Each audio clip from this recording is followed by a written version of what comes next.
Good evening, hello and welcome. You're with the news today. This is your primetime destination news, newspapers, talking points. The big talking point and our big focus will be on the Uttarkashi tunnel rescue operation. We'll have ground reports and bring you all the very latest as the rescue operations continue to try and save 41 laborers trapped inside that collapsed tunnel. We'll also tell you what's happening on the campaign trail in Rajasthan. Hindutva and caste politics pitted against each other. What's winning out? Also, why did India lose that World Cup final? We'll try and give you some reasons and answers. But first, as always, it's time for the 9 headlines at 9. A glimmer of hope for 41 workers trapped in the Uttarkashi tunnel. 6-inch lifeline pipe reaches the workers. They will now be given solid food like fruits and khichdi. Civic apathy kills a mother and daughter in Bengaluru. They were electrocuted to death by a live wire that was lying on the footpath. FIR registered.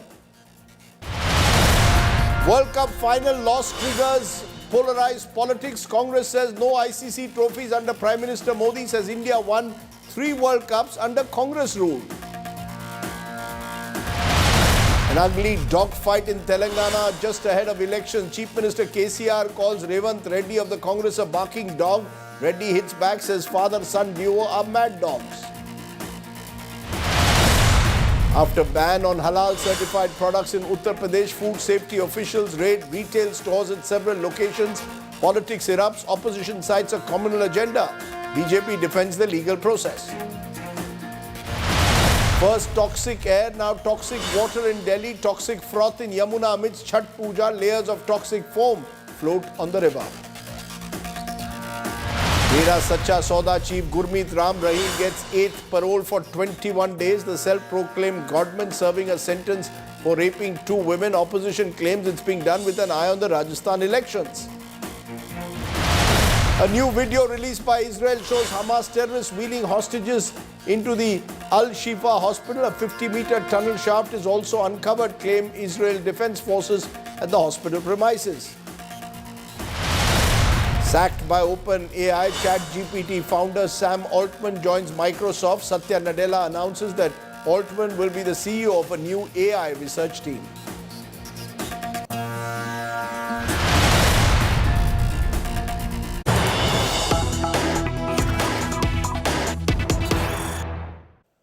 But our big story today is the Uttarkashi tunnel rescue ops in Uttarakhand. There is hope of a breakthrough after 9 days where 41 laborers, remember, are trapped in a collapsed tunnel. A lifeline for them now because a pipe has reached the trapped workers. The 6-inch pipe will enable the rescue operation to send fruits, khichdi to workers. Phone chargers also likely to be sent in, and DRDO robots are also being sent into tunnels even as global experts have arrived on the site to find a way in which those workers who are trapped in that collapsed tunnel can be rescued. So there is some hope of a breakthrough after that pipe has managed to reach the workers who are trapped in the tunnel. Ashutosh Mishra is our man on the ground live from Uttarkashi. Ashutosh, how hopeful are those involved in the rescue operations that this pipe at least will ensure that food can be sent to the trapped workers? What next? What can you tell us is happening now?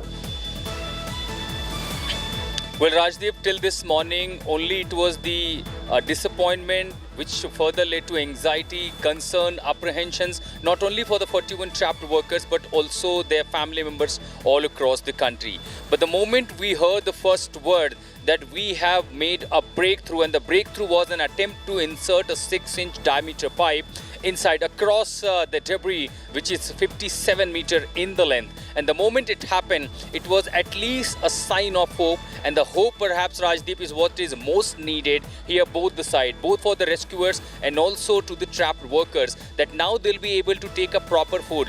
There have been several medical complications, including stomach, headache, and several other, because for last 9 days they have been only eating cashews, almonds, and dry fruits. But for now, as we speak, food is being supplied them through the in a packed bottle, through that scape 6 inches pipe, which is now 57 meter in length. Now, once they receive it, this rescue team also told me that anything that they require will be ensured reaches them, including a wired phone, including anything that they would require. So now there is a hope, and in fact, the first word that I heard from the rescue team that they had with the people, that now we are really hopeful that they will be helped that reaching soon. But this moment, what it makes, Rajdeep, that other side of the debris, those 41 people, it could be just a moment of quarantine in a dark tunnel where there is a very small light. As far as oxygen is concerned, the supply is quite adequate. Adequate amount of water is already present through the natural sources in that tunnel. There are multiple plan of action that is being worked upon as we speak. Most likely by early morning, the auger machine yet again will start functioning, as the concrete structure safety protocol has already been wind up to avoid any further such tragedy with already those workers working inside, because there have been massive vibration. Day before yesterday there was earthquake also, a light intensity magnitude earthquake. So clearly, since those plan of action work, the fastest will be the horizontal drilling right behind me in the tunnel. As far as vertical drilling and other options are concerned, that's a time-consuming, a time-taking process, and for now it is only the logistical issues which is facing hurdle. We have the DRDO's robotics team here, we have the geo satellite mapping team here, and for now all the agencies are putting their best effort to reach them as soon as possible, but it will take at least 24 to 48 hours, as there are a fragile mountain and multiple challenges on the way. There are global experts also, Ashutosh, who've arrived. I know you spoke to one of them. What are they saying? Are they hopeful that we could have the workers out within the next 48 hours? Well, the first assurance had from the International Tunneling Association and the ground space, Professor Arnold Dix said that I will ensure all of them come soon and safe. But the time frame is concerned, no one is ready to give you, and the reason is being the fragile mountain. And the moment there's a drilling start, the equilibrium maintenance is major challenge, because there's a vibration and then you have a more debris fall inside the tunnel. So until and unless the auger machine start functioning, rotating, drilling, because there is a massive block of a stone, of a rock inside the tunnel after 24th meter. Total distance as they have to take is 60 meter, and after 24 meter there is a block. Now until unless they cut it down, the rotator goes further, it will be difficult to assess. So for now, only by tomorrow evening you'll get to know what will be the estimate time. Where other parallel efforts are being done, the fastest and the best way will be only what has already been through, almost halfway through. But for now, they are waiting for the clearance, for the safety. Once it is done, machine will start yet again functioning. So clearly, another 48 hours we will have to wait. But for now, the sign of relief is that at least they'll be getting food, they'll be getting proper medicine, they'll be getting communication, and that is what is required most at the moment, Rajdeep. Okay, Ashutosh, for giving us lots of those details. Appreciate your joining us. Ashutosh, giving us details of that rescue operation. Remember, rescue operations to save the lives of the 41 trapped workers has entered its 9th day. Now, 5 agencies are involved. International experts, as I said earlier, have joined that rescue work at the tunnel site. Our report from the ground.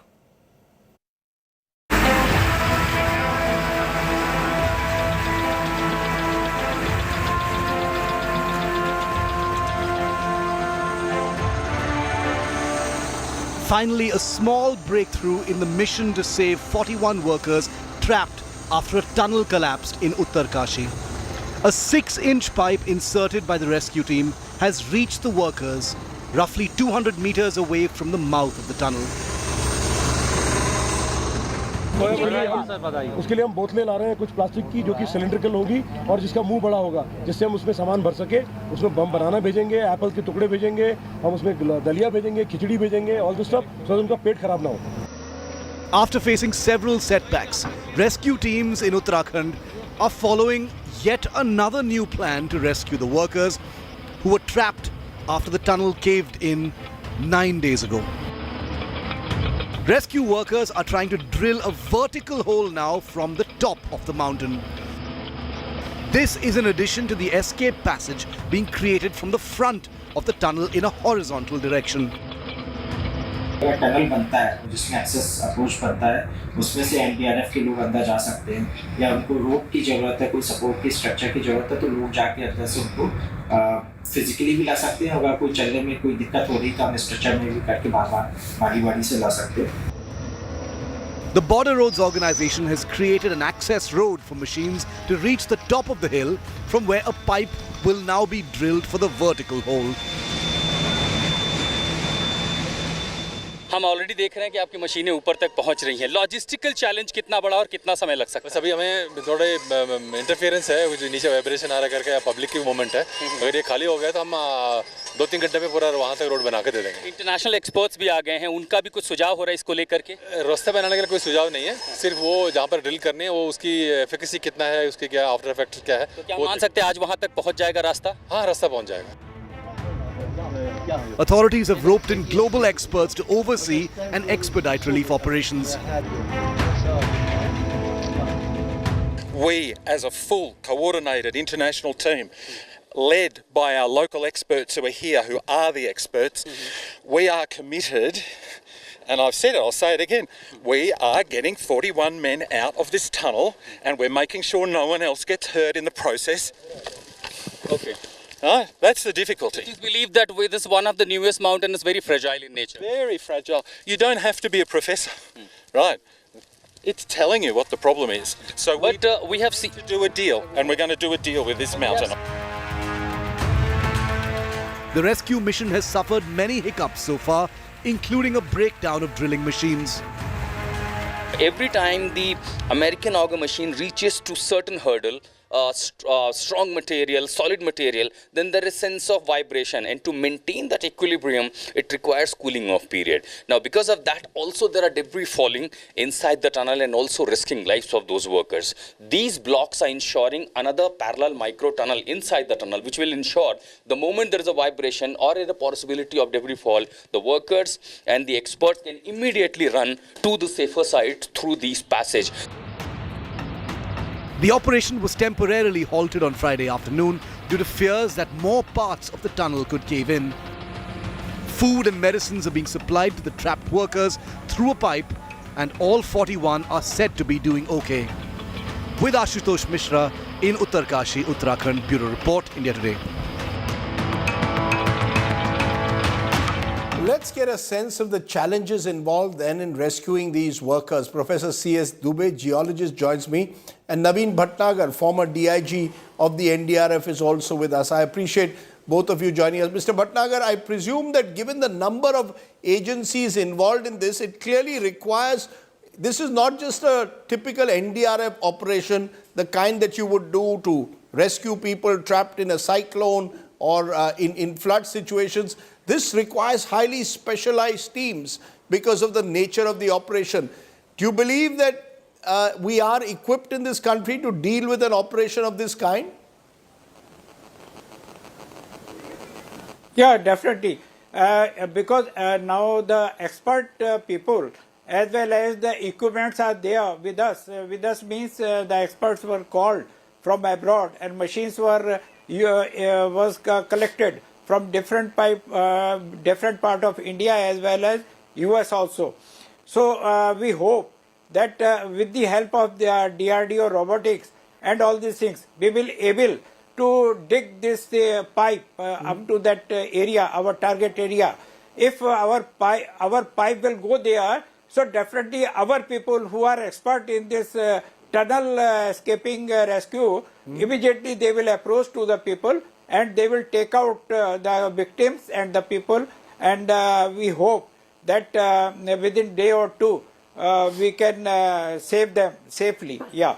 You know, Professor Dubey, when we spoke to the international experts who arrived, they say it could take longer, that it could even stretch right up to Christmas, but they're hopeful that they will eventually ensure that laborers are come out alive. One of the problems seems to be the fragility of the mountainside. Uttarkashi is an area which is quake prone. These are very fragile mountains. Is that one of the big challenges, Professor Dubey? Yes, I'm really surprised that how for 9 days they have been left in the tunnel, because this area is very, very fragile. The rock types are mainly phyllites, schist and quartzites. Quartzites are a bit tough rocks, but the phyllites and schists are very soft. So when you drill, you have to be very careful about where you are drilling, because if you drill in the quartzite, it will take longer time. If you drill in the softer rock, it will take smaller time, but it will have more debris flow. So, and this area is very steep slopes are there in this area. It has thrust faults are there. There are fractures in this. One has to be very careful if the water seeps out of that. As I have been told that there is natural drainage inside that, it is also worrying to me, because if that continues like that, it may, maybe flooded with water sometimes. All these problems taken to, I hope that, they should look at the first thing I think they must have done it, that in the 6-inch pipeline they must have, or from the mobiles which they have, they could have seen the inner side of the, the tunnel, that what is the situation over there. And they could have seen the rocks and the type of debris over there. I think if they do put, the first thing was to put the and a camera inside the tunnel and see what is the situation as said inside, and see the rock types and the structures and from where the things have fallen, and how about to drill. So it has to be a very careful, kind of a thing, because if it takes like that and certainly more debris falls, then it will be worrisome, because there will be less oxygen, there will be less light and more things, like that. So is it even more difficult to do any kind of vertical drilling in this kind of mountainside, given the fragility of this mountain? I'm really surprised, why they are taking vertical drilling, unless you have a, what kind of rocks they have seen it, probably the fractures they have seen. You have to see from inside, not from outside, because inside where from the things have fallen, that has to be shown through the cameras. And if they have taken that into consideration, then they can do vertical, otherwise horizontal thing is. And one more thing, when you do a pre-construction of these tunnels, you always make escapes. You go by step forward, and then you have some escape ways. And there are rules for the laborers and there are trainings for the laborers that in that case what they have to do. I don't know what has happened. Probably they must have done all those things. Mr. Bhatnagar, do we have the domestic expertise to deal with a situation like this? NDRF, has it really been trained to deal with this? Or do you require specialized services, possibly from abroad, to assist you in this rescue operation? We've now got experts coming in who are global tunnel experts. Yeah, so definitely is a great challenge for us and to learn also lesson. And we will see that what best in this condition we can do it, and we will improve our capability and capacity also. But it's the work of engineering department, especially the highway authority and your other agencies who are involved in such cases. But as far as DRF is concerned, we are expert in the rescue operation only. We can rescue the people from any type of condition, whether it may be sea, whether it may be any adverse situations, we can do it. But in such conditions, the construction and machines and all these things, is a challenge for the engineering department, safety department, and the authorities. That's precisely the question, Professor Pandey, that we are dealing with these massive projects that are taking place in the Himalayan range, eco-sensitive ranges, where, as you said, the mountain side is very fragile. Is there a lesson here that we are going to have to be much more careful in dealing with this tunneling in these areas, particularly in places like Uttarkashi? Professor Dubey. I remember one time, one time I remember the same thing happened with in the right bank canal of the Andhra Pradesh Sri Salem left bank canal project. And, the same problem came up, because you have to when you hard rock and soft rock both comes from the one side, the drills also you have to change, drill bits also you have to change. So it is very difficult. Sometimes the drill bits, just get broken, they break, or they have, soft things and they don't work properly. So that kind of problems are there. So we have to be very careful where we are drilling, what kind of rocks. So geology, geotechnical aspects are very important in this, and especially in Uttarkashi, because Uttarkashi, there was a big earthquake earlier of 6.1, and it had happened in the same area, almost nearby that. So minor earthquakes are bound to come over there, and these minor earthquakes means a landsliding.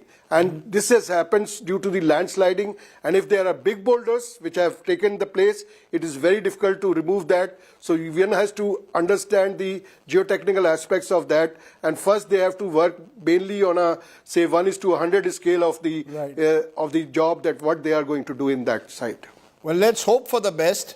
As we said, the good news today is that 6-inch pipe is ensuring that at least food can reach the trapped workers.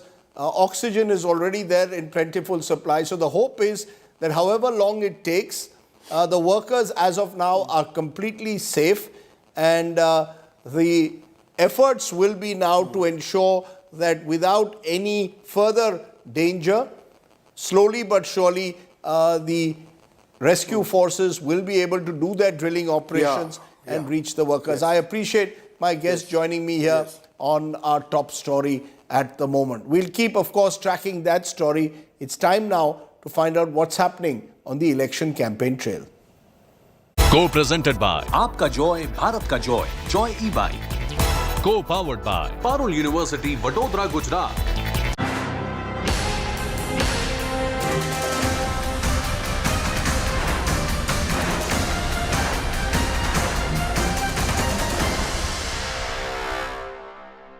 This week, the election campaign trail is focusing on Rajasthan, where elections take place on Saturday. Voting takes place on Saturday. Prime Minister Narendra Modi is leading the BJP's charge, addressing series of rallies and even road shows in places like Bikaner today. The Prime Minister accused the Congress of appeasement politics and of targeting Sanatan Dharma. For the Congress, Party President Mallikarjun Kharge and General Secretary Priyanka Gandhi Vadra led the charge, accusing the BJP of trying to divide voters on grounds of religion.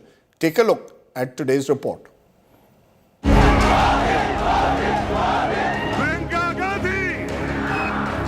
Hindutva versus caste census.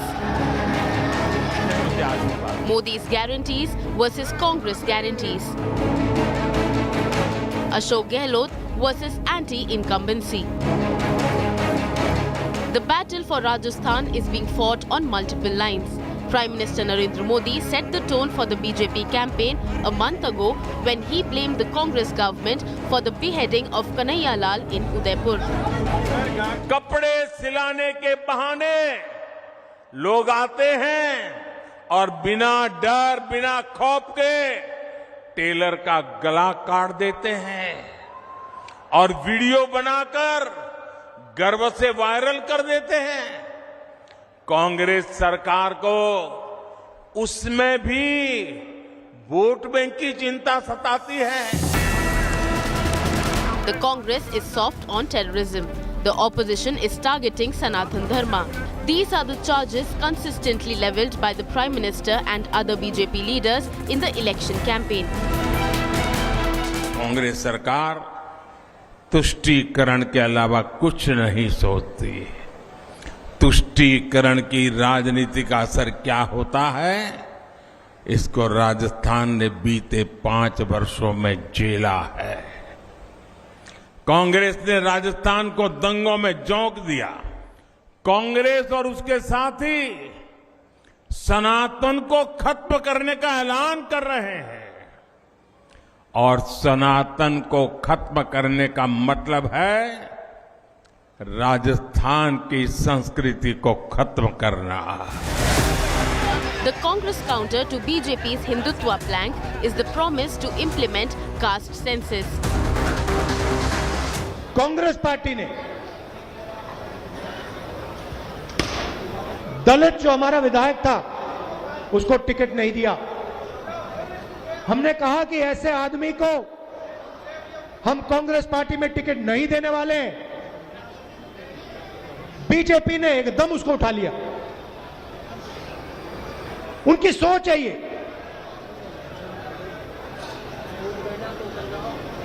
इसीलिए नरेंद्र मोदी आज कह रहे हैं कि हिंदुस्तान में कोई जात नहीं है, सिर्फ गरीब है। The Grand Old Party is banking on welfare measures implemented by the Gehlot government and its guarantees, a formula that worked very well for them in Karnataka. 1 crore परिवारों को 500 में सिलेंडर दिया जाएगा। महिला मुखिया को 10,000 रुपए सालाना दिए जाएंगे। 2 रुपए प्रति किलो गोबर खरीदा जाएगा। सरकारी कॉलेज में जाने वाले छात्रों को जो पहले साल की पढ़ाई कर रहे हैं, फर्स्ट ईयर में उनको लैपटॉप और टैबलेट दी जाएगी। Is caste politics the antidote to BJP's Hindu unity call? Opposition Alliance India's formula for the Hindi heartland in 2024 faces a big litmus test in Rajasthan. Bureau Report, India Today. Now, I was in Rajasthan over the weekend and I met the former BJP state president Satish Punia. He is seen as one of the potential chief ministerial contenders, and I asked him, is the BJP in this final lap attempting to focus on its core Hindutva agenda? What does minority appeasement as the BJP sees it in Rajasthan really mean? Listen in. क्या BJP जैसे चुनाव आ रहे हैं उसे हिंदू बना मुस्लिम बनाना चाहती है? योगी आदित्यनाथ की बात होती है, राम मंदिर की बात होती है, क्या कहीं ना कहीं ये अब हिंदू मुस्लिम बन जाएगा जैसे राजस्थान चुनाव नजदीक आ जाए? बिल्कुल नहीं बनेगा। भारतीय जनता पार्टी सबको साथ लेकर चलती है। आज यदि मोदी सरकार की कोई नीतियां हैं तो सबके लिए हैं। मोदी जी यदि ट्रिपल तलाक के लिए फैसला करते हैं तो मुस्लिम बहनों के लिए करती हैं। वाजपेयी जी के युग में यदि एपीजे अब्दुल कलाम राष्ट्रपति बनते हैं तो उस समरसता का एक संदेश है।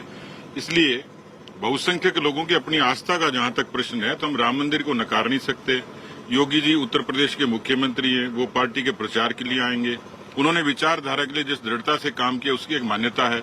इसलिए मुझे लगता है कि इसको हिंदू मुस्लिम की बजाय इसको एक व्यापक परिप्रेक्ष्य में देखना चाहिए कि आज विचारधारा के आधार पर पूरी दुनिया बढ़ती है। राष्ट्रवाद के विचार को लेकर यदि हम कोई बात करते हैं तो वो कोई हिंदू मुस्लिम की बात नहीं, पूरे समग्र देश की बात। क्योंकि मोदी जी और आपने भी आरोप लगाया है कि गेहलोत सरकार तुष्टीकरण कर रही है जी। उनका कहना है कि ये बहुत गलत, आप एक खतरनाक बात कह रहे हैं, समाज को बांटने की बात कर रहे हैं, जबकि उनका कहना है इस तरह की बातों से केवल आप वोट धर्म के नाम पर लेना चाहते हैं, ये उनका कहना है। देखिए, हाथ कंगन को आरसी क्या, कांग्रेस ने वोट बैंक की राजनीति इसी ध्रुवीकरण पे की है। वो केवल मुस्लिम को वोट बैंक के नजरिए से देखते हैं और आप हिंदुओं को देखते हैं वोट बैंक से। हम इंसान के नजरिए से देखते हैं, क्योंकि अशोक गहलोत ने पिछले इस पूरे 5 साल में रामनवमी पर प्रतिबंध लगाया, हिंदू नववर्ष पर 144 लगाई, हिजाब के मसले में कहाँ हिजाब का मसला कर्नाटक में कोटा में उसी हिजाब के मसले में पीएफआई को रैली निकालने की permission the.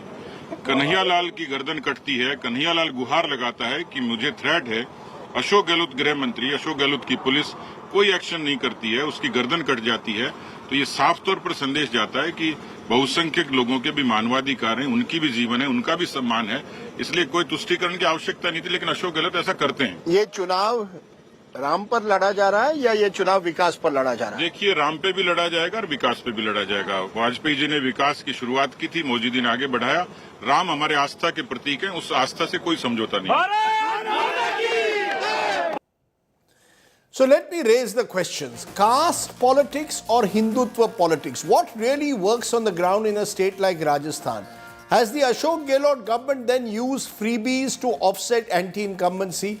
Is this now becoming, in this last stretch, a Gehlot versus Modi battle? Just some of the questions I'll raise. Avinash Kalla, senior journalist based in Rajasthan, joins me. Rohan Gupta is the Congress's spokesperson, and Sanju Verma, the BJP spokesperson, is with us. Let's go to each of them first for opening remarks. To you, Avinash, before I come to the politicians, do you get a sense that Rajasthan, in this final stretch, the BJP is determined in some way to ensure Hindu consolidation, or do you believe Rajasthan sees its politics primarily through the prism of caste, Gujars, Meenas, Jats, that's the primary identity of people in Rajasthan when it comes to elections. Rajdeep, what you said, that Rajasthan is the caste-divided politics.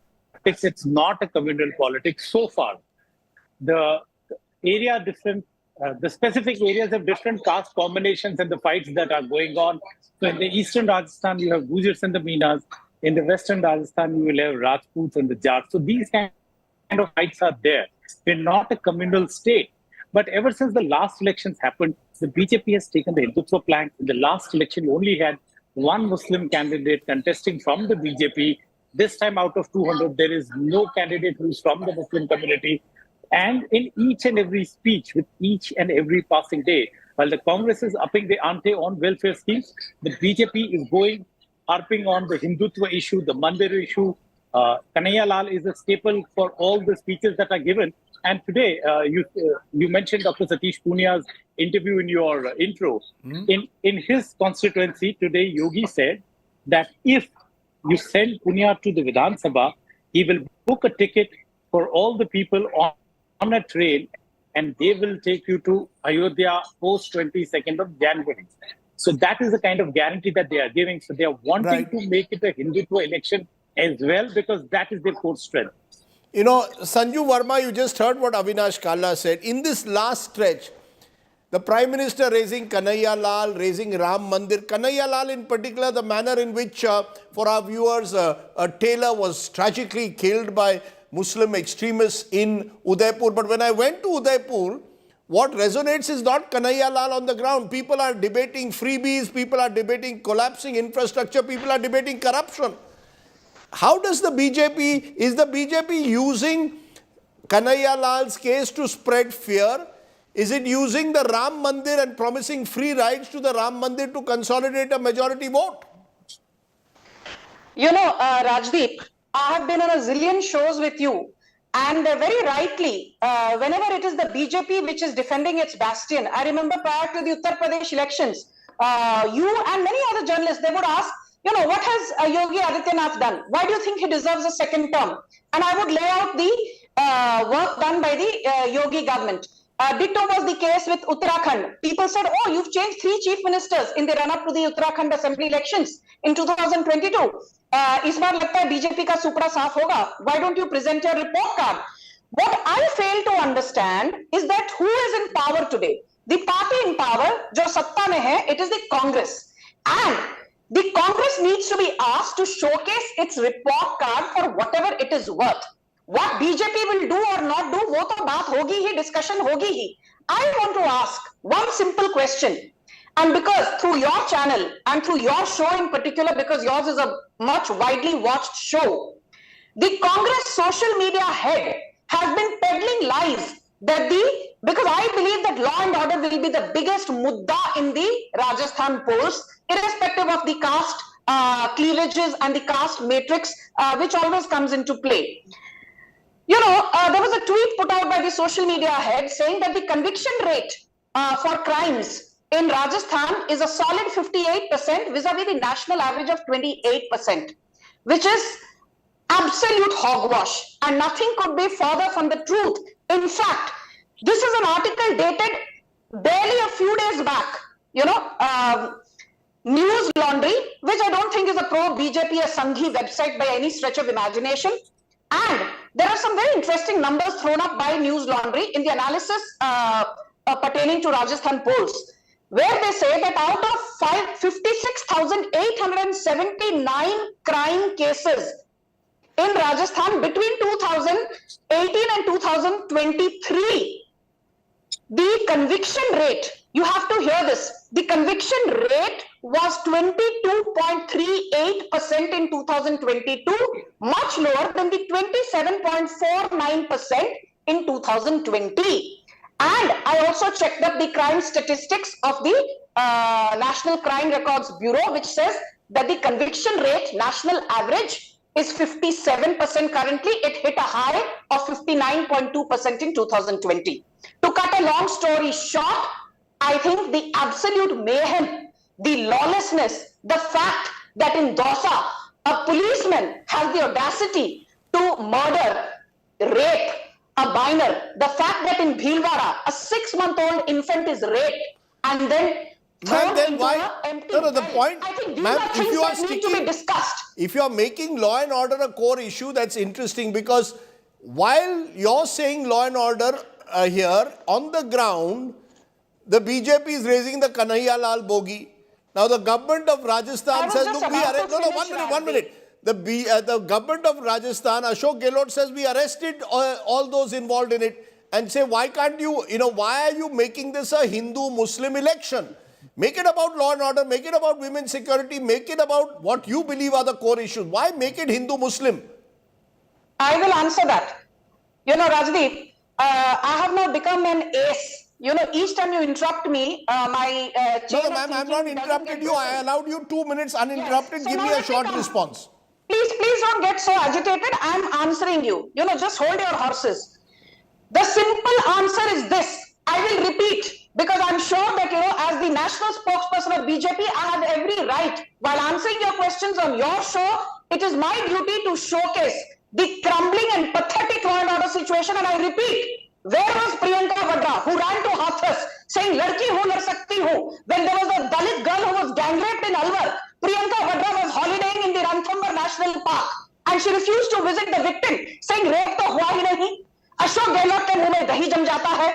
A young minor is raped in Bhilwara. Ashok Gehlot, Rahul Gandhi, Priyanka Vadra ke muh mein Fevicol lag jata hai. A young minor is raped in Pali by her own school teacher. Priyanka Vadra ke muh mein Fevicol, Rahul Gandhi. To kehte hai Rajasthan mein sab changa si. Okay, The health minister's son rapes a minor in Rajasthan. Rajdeep, 1 minute. The health minister's son, Johari Lal Meena's son, Deepak Meena, rapes a minor in Rajasthan. National media के मुंह में फेविकॉल जम जाता है. नहीं, कोई फेविकॉल नहीं जमा है. We have raised all these stories that you mentioned. 1 minute, ma'am. Ma'am, let the Congress spokesperson Rohan Gupta बड़ी शांति से आपकी बात सुन रहे हैं. उनको जवाब देने दीजिए. रोहन गुप्ता शांत है. आप इतना बखलाहट में क्यों आ गए हैं? Let me finish. Let me finish in 20 seconds, please. Okay. Now, very quickly, I have already showcased to you ki the same family which runs to Hathras, is quiet and says nothing when Dalits are being butchered, raped, mutilated, thrown in empty wells in Rajasthan. But I want to ask you one thing.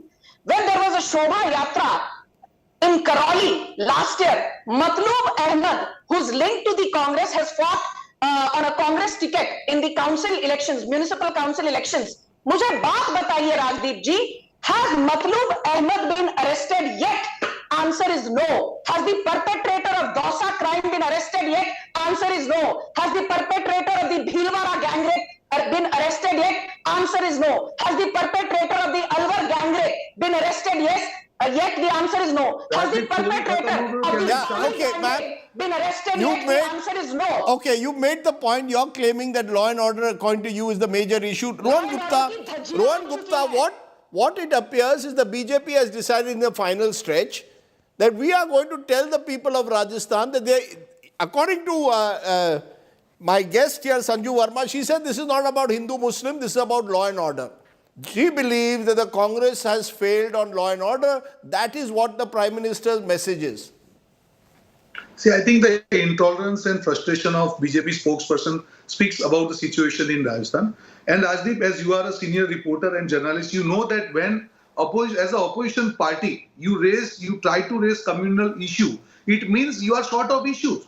See, if we are in power, BJP has a lot of issues to raise. But they have realized now that on ground, these issues are not resonating because this is the government which has fulfilled more than 90% of the poll promises. This is the government with the guarantees which are given to people of Rajasthan, they are resonating with the people. So last में जब आ गए कि हार मरता क्या ना करता, अब उनको लगता है कि अब मरने वाले हैं, इसलिए हिंदू मुसलमान की ओर भाग रहे हैं. जब भी भाजपा मरने वाली होती है, हिंदू मुसलमान की तरफ भागती है, पर इस बार हिंदू मुसलमान भी नहीं बचाएंगे क्योंकि बजरंग बली उन्होंने कर्नाटका में भाजपा को माफ नहीं किया, महादेव उनको छत्तीसगढ़ में ना माफ नहीं करेंगे और कन्हैया और राम इनको राजस्थान में माफ नहीं करेंगे. Mark my words, this is their frustration. और जब भी बीजेपी की मौत आती है, हिंदू मुसलमान की तरफ भागते हैं. No, but Rohan Gupta, the fact is, and I was on the ground in Rajasthan, the BJP is raising a variety of issues, particularly also corruption and law and order. They are claiming that for the last 4 years,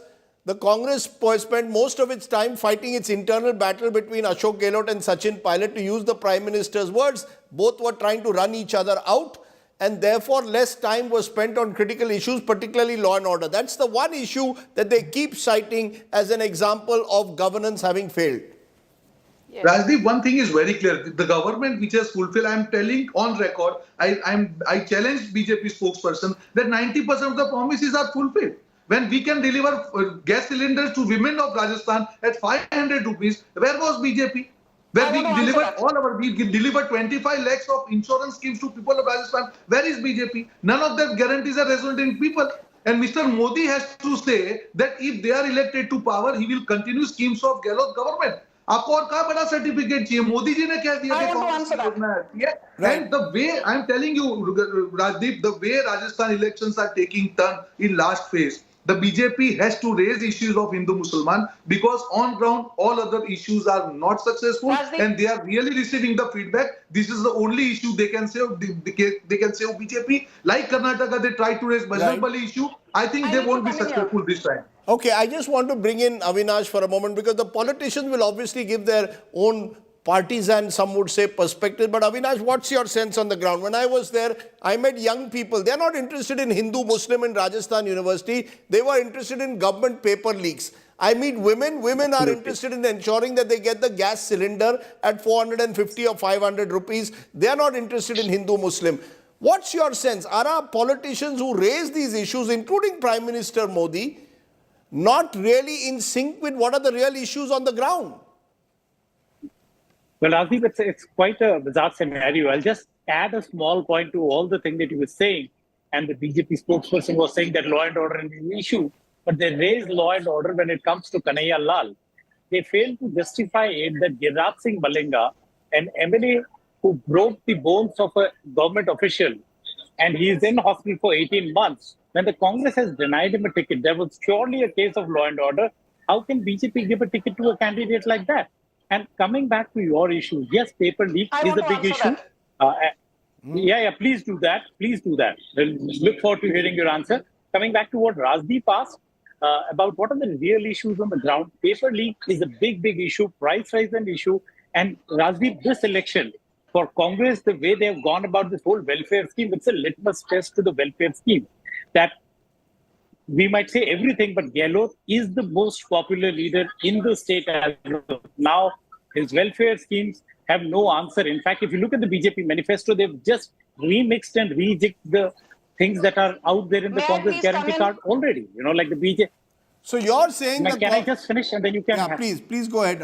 Just a couple of things. When the Congress said we are giving the gas cylinder in 500 rupees, the BJP came with 450 rupees.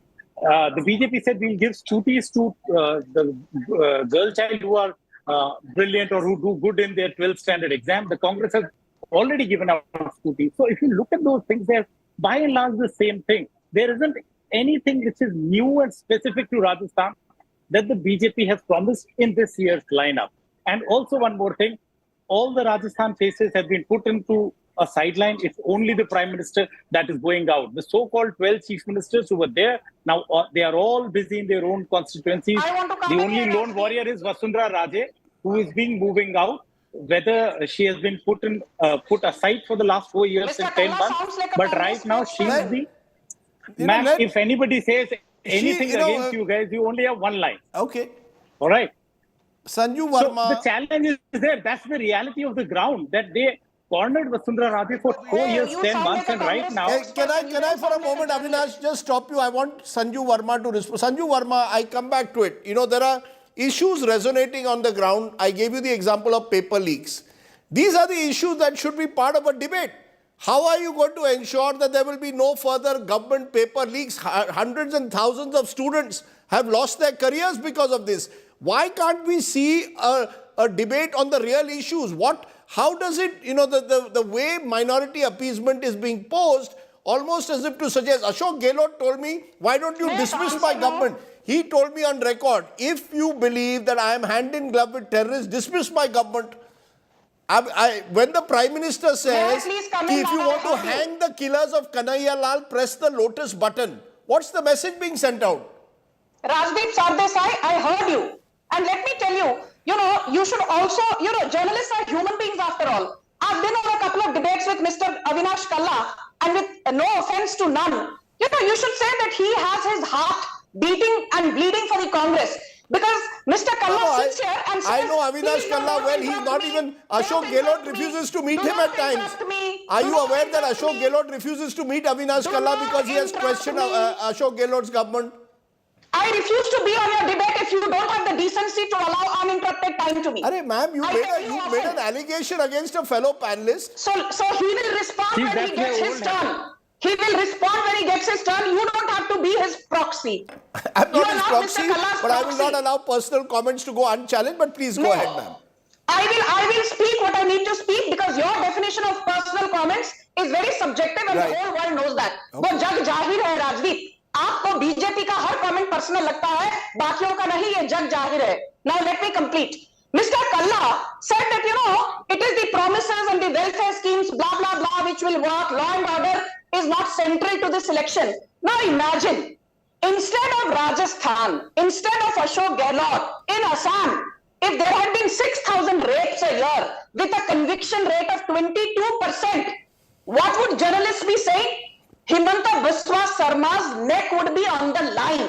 If instead of Gehlot, यदि ML Khattar के हरियाणा में साल में 6,000 gang rapes और बलात्कार होते, people would have been baying for ML Khattar's blood, and the headline on India Today would have been, "When will Khattar resign?"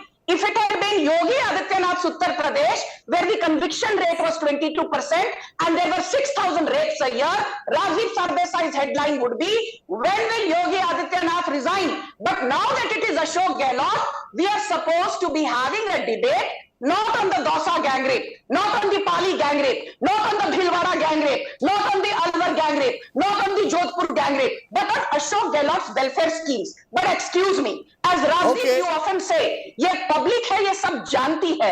Law and order will be a big issue, but just in 20 seconds. We all know Hanuman Beniwal's RLP is fighting on 78 seats. They are not going to cut into BJP's vote share. They will be cutting into the Jat vote share of the Congress. Chandrasekhar Azad's ASP is fighting on 48 seats. They will not cut into the Dalit vote bank of the BJP. They will cut into the Dalit vote bank of the Congress. Okay, I've listened to you uninterrupted. I've given you ma'am. Just look at the amount of time you've got versus the time Rohan Gupta, whose party has to answer those questions, has got. So next time you accuse me of not giving you enough time, please measure the time that two of you have got. Rohan Gupta, in fairness, I will give you 30. I will give Rohan Gupta 30 seconds. Rohan Gupta, all said and done, do you accept that you are on the back foot in the state, given that all these charges are being made against your leader? The freebies, the welfare schemes are only to offset this anti-incumbency as a last measure by Ashok Gehlot's government. Rajdeep, if these are freebies, why BJP has to adhere to it? If you see BJP's manifesto, they have copy-paste Congress adding 1.2 times. That's it. There is nothing new. If it is freebie, they are criticizing the freebie. Why they are offering gas cylinder in 450 rupees? They should not. And what is the crime of other BJP ruled states? I am from Gujarat. Why they are not offering this to people of Gujarat? So people know that this is चुनावी झुंझुना. जो मोदी जी के जुमले हैं, अब राजस्थान में जुमले घूम रहे, कोई भरोसा नहीं करेगा. बीजेपी के वादों पे मोदी जी को बीच में मत बोलिए. मैं भी बोल सकता हूँ जोर से. Please be silent and keep quiet. Keep your mouth shut. Please listen to me, Miss Anju Sharma. I was listening to you carefully. No mouth shut and all. There's no need to say mouth shut, Rohan Gupta. No, Rajdeep, she is continuously talking and she's not. I have been patient, you know that. She has to keep quiet. Rajdeep, it is very simple. When it comes to BJP, whatever Congress party offers, if you see Karnataka, if you see Himachal Pradesh, we gave guarantee to the people of states and we delivered in record time, within 6 months. And that is why people are with us. Okay. Why BJP has to resort to Hindu-Musliman politics is because they know that these guarantees are going to be successful. Congress has found solution to Hindu-Muslim politics of BJP. That is the delivery of guarantee. Same thing happened in Karnataka. Same thing happened in Himachal. Same thing will happen in Rajasthan. Same thing happen. Our guarantees are resonating people with Madhya Pradesh. And we will see the results. When the results will come on 3rd, you will see that guarantees will overpower Hindu-Muslim politics of BJP. Okay, I'm going to leave it there. I appreciate my guests joining me. Thank you very much, Sanju Verma, Rohan Gupta, Avinash Kalla for joining me. We'll have many more programs on Rajasthan. Just to say, elections on my plate is from Rajasthan. Lots of you have been asking about it. Wednesday night, 9 p.m., I will be taking you into Rajasthan. Let's take a break. On the other side, I'm going to raise, well, the question that's been asked for the last 24 hours. What went wrong with Team India? Why did Team India lose to Australia? I'll bring you the 5 reasons I believe were crucial. Back in a moment.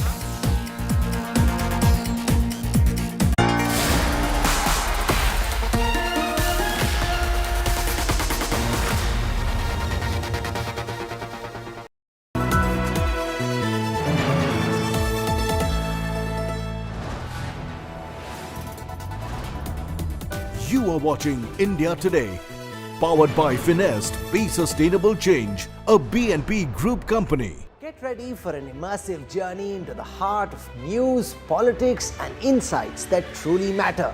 Join India Today now on WhatsApp with the #1 election team as we gear up for the upcoming assembly elections. Scan the QR code on your screen now.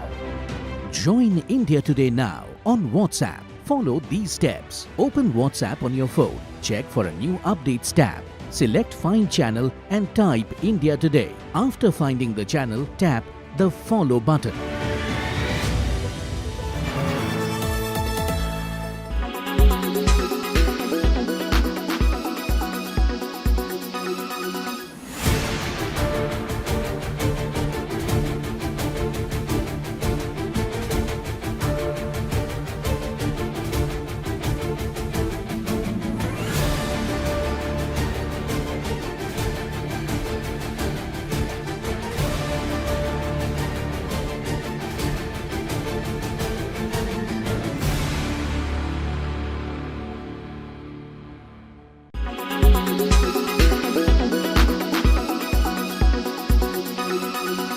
Make your media plan smarter with India Today Live TV on your connected devices.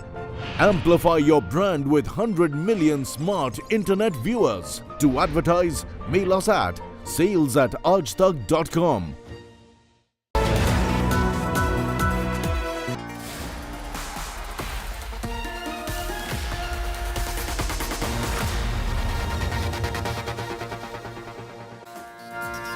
Okay, the nation wants to know, or so I'm told, why India lost against Australia in the final. A team that was just seemingly invincible, winning one match after the other, 10 in a row.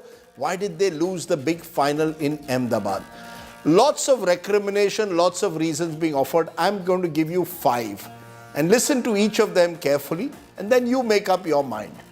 Reason number 1. India lost because we got the pitch badly wrong. Now, you could ask who made that pitch, who curated it. Was it the ICC, the BCCI, or did the players demand a dry, slow pitch?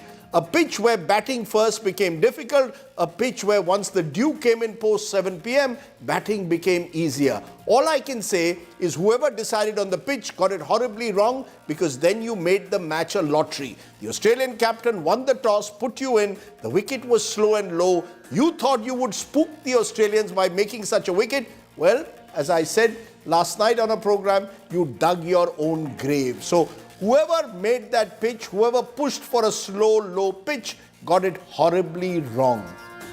Number 2, our batting chinks were exposed. Now, you could argue, how can the batting chinks be exposed when we've done so remarkably well across this tournament? Truth is, you had your Fab 5 top batsmen. But after number 5, many of your batsmen were simply not prepared for such a high-pressure game. So when you were 81 for 3, you suddenly had 2 batsmen in Kohli and Rahul who chose to play defensively because they were worried what would come after them. And that is where your batting was exposed. You didn't have a strong 6, 7, 8 that you sometimes need when your top three are out early. Number 3, India lost because of home crowd pressure. Now that seems a tough thing to say given that we won 10 in a row. But the truth is, the crowd in Ahmedabad actually thought it wasn't a case of if we win, but when we win. The crowd actually seemingly expected India to win, and those expectations may well have got to the players. Let's be clear, the fear of failure is something that can actually affect you when you've got 100,000 people not cheering even one shot of the Australians, but only relentlessly focusing on India has to win. There are two teams who play in cricket, and sometimes home crowd pressure can get to you. Number 4, India may have lost because of what we in cricket call the law of averages. You win 10 in a row, but it takes one day and one bad day for things to go wrong. Maybe we needed a defeat somewhere along the way to allow us to handle these kinds of matches. We simply swept the opposition, so we never came across a really high pressure situation. And when we did in the finals, we faltered. So sometimes the law of averages can work against you.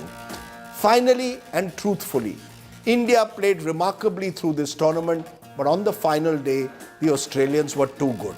This is a country of about 25 million people, 2.5 crore people, but this is a sports-mad country, a country which knows how to play big matches, as their record of winning 6 final shows. On the day, they outbatted, outbowled, and particularly outfielded you with that great catch by Travis Head that changed the match. Let's sometimes show the grace and accept that other teams are as good, if not better than us. That is the true spirit that we should have in sports. Next time, when someone scores 100 like Travis Head, get up and cheer him. When an opposition captain lifts the trophy, celebrate, don't walk away. The crowd in Ahmedabad has much to think about, as hopefully you, the viewer, also does. I'll also leave you with 5 reasons to take heart.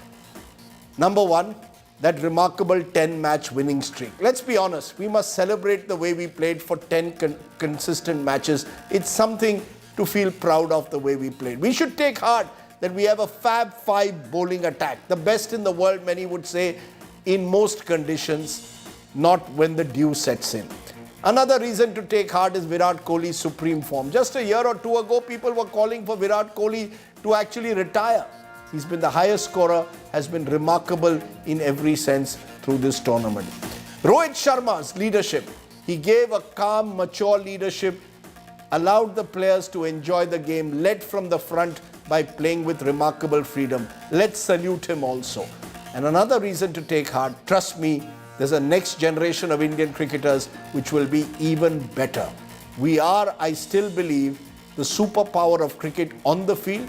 I wish the administrators off the field would recognize next time that this is a World Cup, not a cup made in India, by India, for India. Therefore, celebrate next time by bringing the World Cup and making it a truly global event. That's for another day. We'll talk more on that. For now, you stay well, stay safe. Good night, Shubh Ratri. Jai Hind, Namaskar.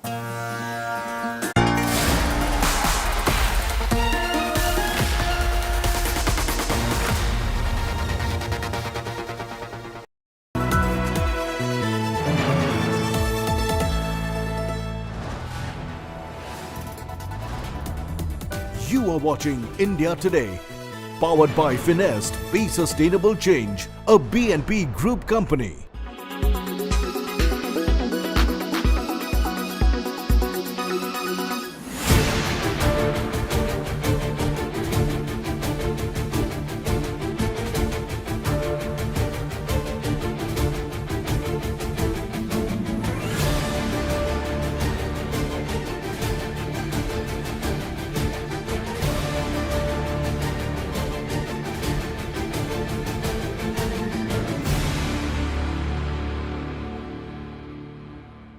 Weather forecast now.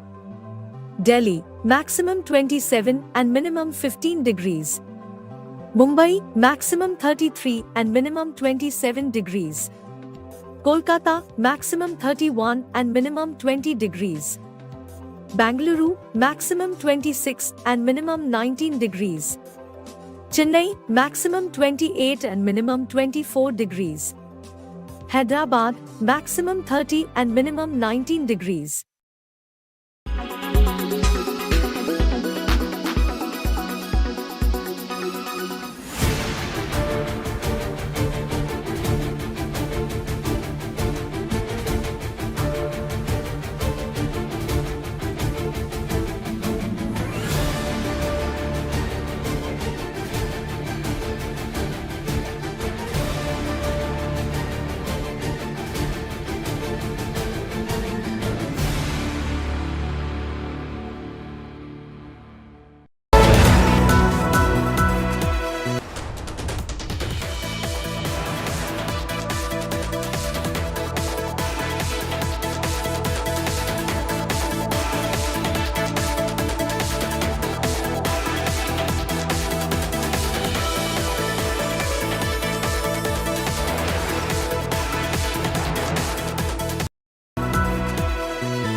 You are watching India Today, powered by Finest, Be Sustainable Change, a B&P Group company.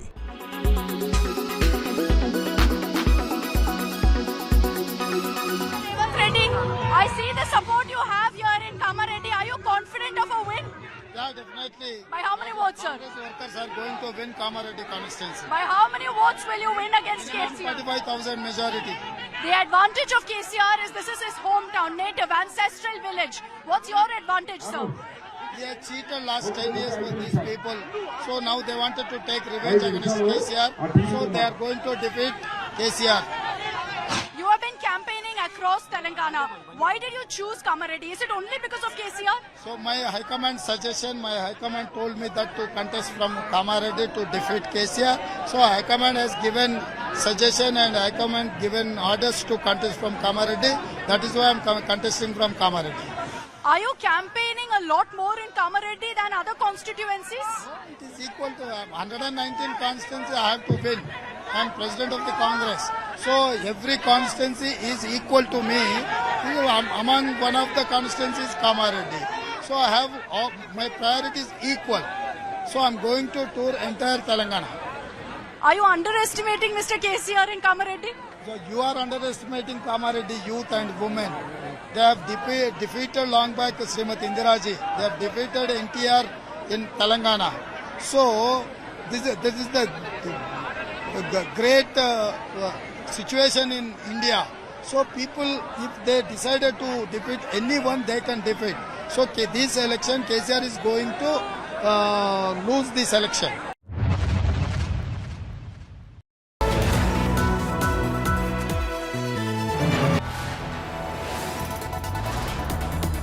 You are watching India Today, powered by Finest, Be Sustainable Change, a B&P Group company. Logistics partner DP World. Smart logistics beyond boundaries.